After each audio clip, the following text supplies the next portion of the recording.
Hi అండి అందరికీ. అందరూ ఎలా ఉన్నారు? అందరూ బాగున్నారు అనుకుంటున్నా. ముందుగా మీ అందరికీ ప్రైజ్ లార్డ్.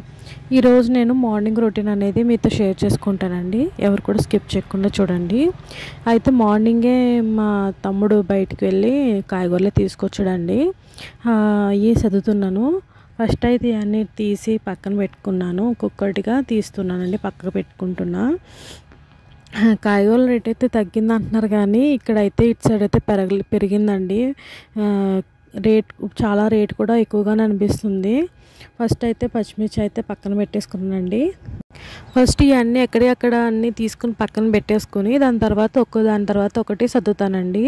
ఫస్ట్ అయితే ఆనియన్స్ అయితే ఒక దాంట్లో పెట్టేసుకుని ఫ్రిడ్జ్ కింద ఉంటుంది కదండి ఒక ర్యాక్ అనేది, దాంట్లో అయితే నేను సెట్ చేసేసుకున్నాను. దాని తర్వాత పచ్చిమిర్చి అయితే కవర్లో వేసుకుంటున్నానండి.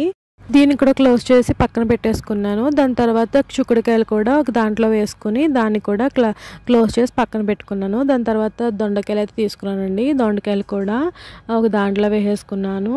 దాంతోపాటు నేను ఇందులోనే వంకాయలు కూడా వేసేసానండి. ఎందుకంటే కవర్స్ అన్నీ ఎక్కువ లేవు, అందుకని చెప్పేసి నేనైతే ఇలాగా ఒక దాంట్లో వేసేసుకుని పెట్టేసుకున్నానండి.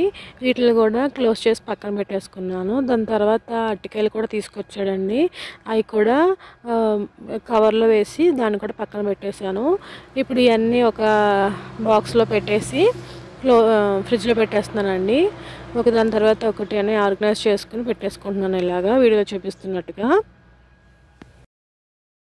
అవునండి, మీరు ఈరోజు ఏం చేసుకున్నారు? ఏం వండుకున్నారు? ఏం కర్రీ చేసుకున్నారు? నాకు కామెంట్ చేయండి. నేను ఏం వండుకున్నాను, ఏం చేసుకున్నాను అనేది మీతో షేర్ చేసుకుంటాను. నేను ఈ అన్ని వీడియోస్ అయితే నేను ఏమంత క్లారిటీగా మీకు ఎక్స్ప్లెయిన్ చేయట్లేదు, ఎందుకంటే ఆల్రెడీ మీకు తెలిసిందే. అందుకని చెప్పేసి నేనైతే జస్ట్ మీకు ఎక్స్ప్లెయిన్ చేస్తూ ఏం వండుకున్నాను అనేది మాత్రమే నీకు చూపిస్తానండి. తక్కువ ఆయిల్తో మా తమ్ముడు ఎలాగా చికెన్ ఫ్రై చేశాడో మీకు షేర్ చేసుకుంటానండి.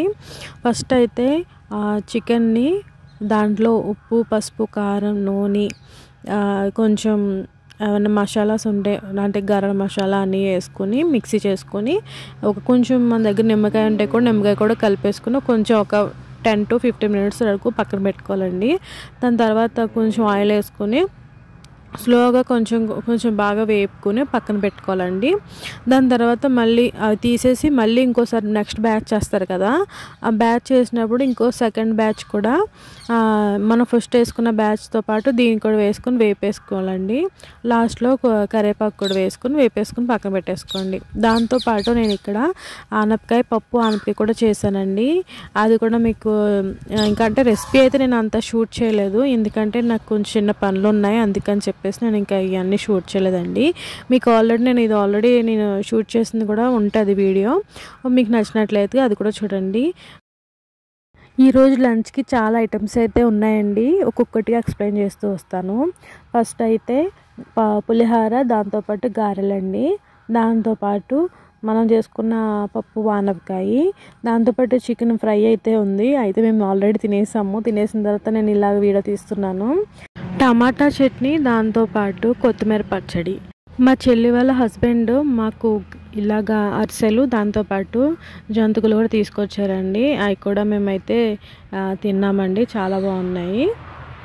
మీకు కూడా నా వీడియో నచ్చినట్లయితే లైక్ చేయండి, షేర్ చేయండి, సబ్స్క్రైబ్ చేయడం మాత్రం మర్చిపోకండి. Thank you for watching.